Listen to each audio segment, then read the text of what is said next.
Hello and welcome to Front Runner Motorsport, and we had another Grand Prix this weekend, this time from Hungary, and this was the last one before the summer break, so we get a few weeks off now, which is actually quite nice. It does seem like we've had a lot of Grand Prix recently. This was a weird Grand Prix. I did enjoy this one, and it was weird because no one really seemed to do what you expected them to do, which is interesting. But once again, we're talking about Ferrari and their, let's be kind and say, interesting choices in strategy. I don't know how many times this year we're going to end up saying Ferrari mucked this up, they should have won this race. This feels like the third or fourth time we've said Charles Leclerc should win, and yet he hasn't. And not necessarily because of what he's done, although that has been a factor this year, obviously, at France. This was just a weird call from Ferrari. Even the commentators couldn't understand why they put Leclerc on the hard tyres. And what I would say in their defence, whilst, again, the commentators were saying the hard tyre wasn't working for Alonso and Ocon, and I think Lando Norris was on them as well, it didn't hurt their races. So maybe Ferrari saw that, thought there's quite a few laps to go in this race, maybe the hard tyre will fire up eventually. And it didn't work. And it was probably a bad choice. But as I said, for Alonso, Ocon and Norris, it did kind of work. I mean, they were never going to catch up to the top six anyway, and it allowed them to hold station. And I think it only worked because other cars around them pit for new tyres eventually, and they had enough of a gap to sort of sustain themselves. They weren't quick by any stretch of the imagination, and I think Alonso was a fair way off Norris, and Norris was miles away from the top six. So if that was maybe the hard tyres level, it's just, why did Ferrari choose that for Leclerc? None of the other front runners looked like they were going to be going onto the hard tyre. It's honestly just, it does seem to be at random, like they've picked it from a hat. Like, they're literally going, right, Leclerc, hard tyres, so random, let's do it. And that's the only reason I can come up with for it. Because if they're doing it on purpose, they need to rethink their strategies. And I honestly think someone will be looking for work during the summer break, because I can see a big shake-up coming in Ferrari. I can't really defend it. I don't understand. I can't defend pitting him again for new tyres, because I think, whilst he was definitely not quick on the hards, I think he had enough of a gap over Perez. Like, Perez wasn't really, I don't think he was going to catch him. Like, if he'd stayed on the hards, I think Leclerc would have finished 5th, which isn't great either, but it's better than 6th. Maybe Perez would have caught him, but I think he could have got 5th in this race if he'd stayed on the hards. Not that he should have been on them anyway. And for Sainz, they put him on the softs very early.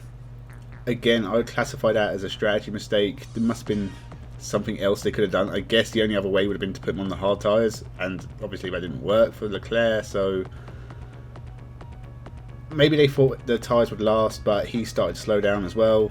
He got caught by Lewis Hamilton. It's a very bad result for Ferrari. I think they actually kind of embarrassed themselves this weekend.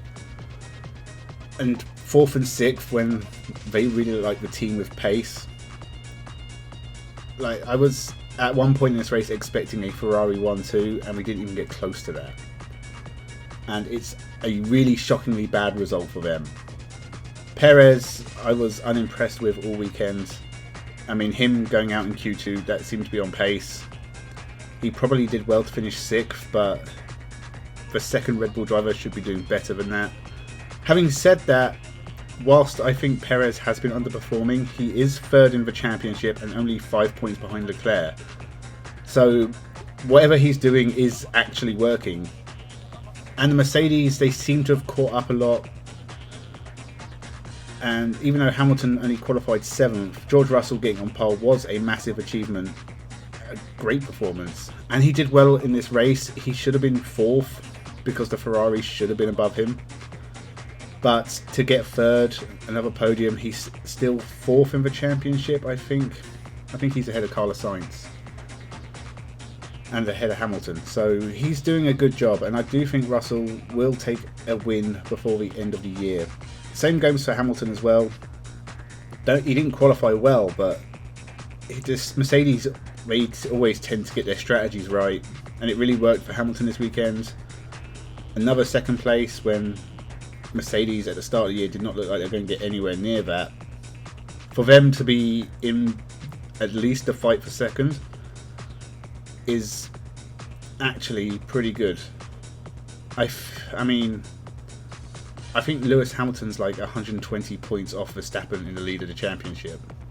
I think it's fair to say it's going to be tough with only 10 races left for him to catch Verstappen and get in the title fight. But actually, Hamilton's not that far behind Leclerc. I think it's only 32 points. If Mercedes can get a bit more performance out of their car, definitely in the fight for second. As for Verstappen, when he qualified 10th, I thought this was going to be a race of damage limitation. I thought there's no way he's going to win it from there. He's not going to get past both Ferraris. He's going to struggle to get past the Mercedes. At best, I could see him catching one of them, maybe getting a fourth. I mean, it's everything. Red Bull got their strategy spot on. Verstappen had a lot of pace this weekend. He looked quick. Even when he spun, which was a strange moment, it didn't really seem to faze him. He was back in the rhythm. He pulled away at the front at the right time. Even with Hamilton catching him towards the end, he had plenty in hand to hold him off. This was another fantastic win for the Dutchman. And this is what, win 28 now in his career? He's still only like 26. I mean, honestly, we could have another 10 years of this yet. And if you're into the numbers, he's racking them up pretty fast now. And this was a great drive. I cannot fault this drive. Apart from the spin, there was nothing Verstappen did wrong in the race. Like, if I had to rate it out of 10, this is a 9.5. And if he hadn't spun, it would have been a 10 out of 10 performance. And he's got a massive lead in the championship now. I think he's got like 3 or 4 races in hand over Leclerc. With 10 to go, I think it's safe to say he is odds on for champion. As for everyone else in the field, this was a race where no one retired, and there wasn't really many drivers out of place. Like Norris finished 7th. That's about where you expect him to finish, and it was an okay drive. The Alpines 8th and 9th. It's about where they are. It's not a bad result. Vettel managed to get 10th, which is probably about where Aston Martin are. Stroll was 11th. The only thing I'll say for Stroll is he's still only got 4 points, and there's only, I think, Albon and Latifi behind him in the championship, and Hulkenberg, I guess. He needs to score more points. As for everyone else, Gasly, I mean, he started from the pit lane, and AlphaTauri just don't seem to have any pace at the moment. So finishing 12th was probably a good result for him. I mean, the Hasses, did you even see them at any point during this race? I think we only ever saw them when they were getting lapped, very briefly.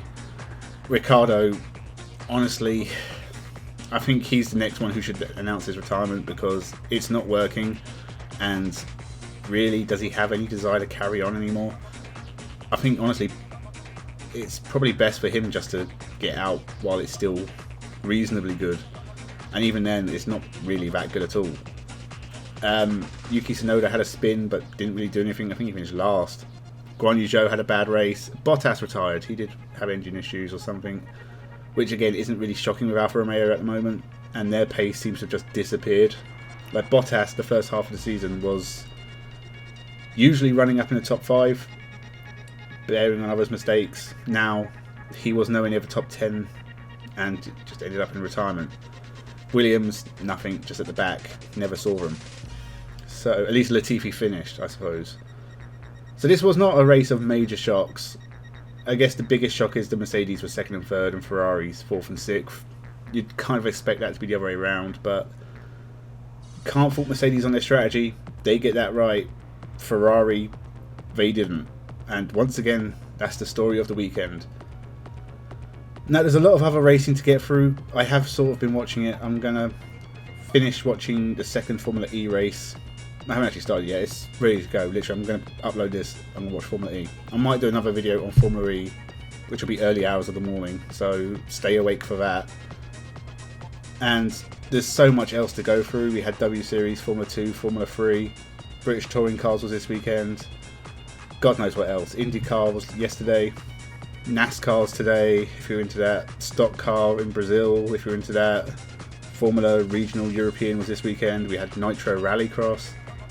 There's a lot of racing this weekend, and I'm slowly picking my way through it.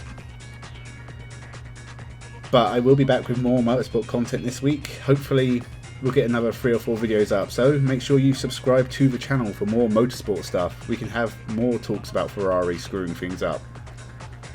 And hopefully, by the time we get to the next Grand Prix, there'll be 600 subscribers, which will be really cool. So make sure you hit that red button, wherever it is. Leave a comment, share the video, whatever you want. Thank you for watching, and have a good one.